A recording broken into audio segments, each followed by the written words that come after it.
अब खेसारी ले तो कुछ नया करने वाले हैं। नमस्कार दोस्तों, आप देख रहे हैं टीके भोजपुरी 07 और आप लोगों को फिर से टीके भोजपुरी 07 में स्वागत है। दोस्तों, आप सभी को बता दूं कि खेसारी लाल का एक नया चैनल खुला है, जिस चैनल का नाम है खेसारी डिवोशनल। और इस चैनल पे माध्यम से खेसारी लाल का एक वीडियो आया है, जारी किया गया है 40 सेकंड का। और उस वीडियो में माध्यम से खेसारी लाल बता रहे हैं कि इस चैनल को भक्ति गाना, निर्गुण गाना यानी अलग अलग टाइप का गाना, भक्ति गाना आप सभी के बीच आने वाला है।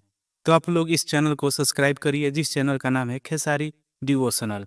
और इस चैनल से खेसारी लाल यादव का भक्ति गाना, निर्गुण गाना यानी अलग अलग टाइप का गाना, भक्ति गाना आप सभी के बीच आते रहेगा बीच बीच में। और हमको लग रहा है कि इस चैनल के माध्यम से खेसारी लाल का पहला बोलो गाना इसी से आ सकता है। तो जाइए आप लोग इस चैनल को सब्सक्राइब करिए।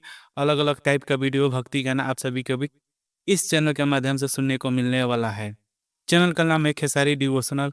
खेसारी का मतलब आप लोग समझ रहे हैं सकते हैं, डिवोशनल का मतलब होता है धार्मिक संगीत, भक्ति भाव। और जब मैं यह वीडियो बना रहा हूँ, इस चैनल का सब्सक्राइबर 2000 कंप्लीट होने वाला है।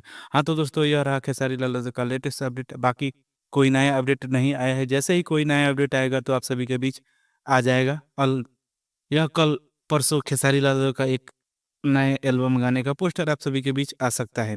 और दोस्तों, खेसारी लाल का वीडियो पसंद आए तो ज़्यादा से ज़्यादा लाइक और शेयर कमेंट करें, जरूर करें। मैं मिलूंगा आप लोगों से अगले वीडियो में, तब तक के लिए जय हिंद, जय भोजपुरी।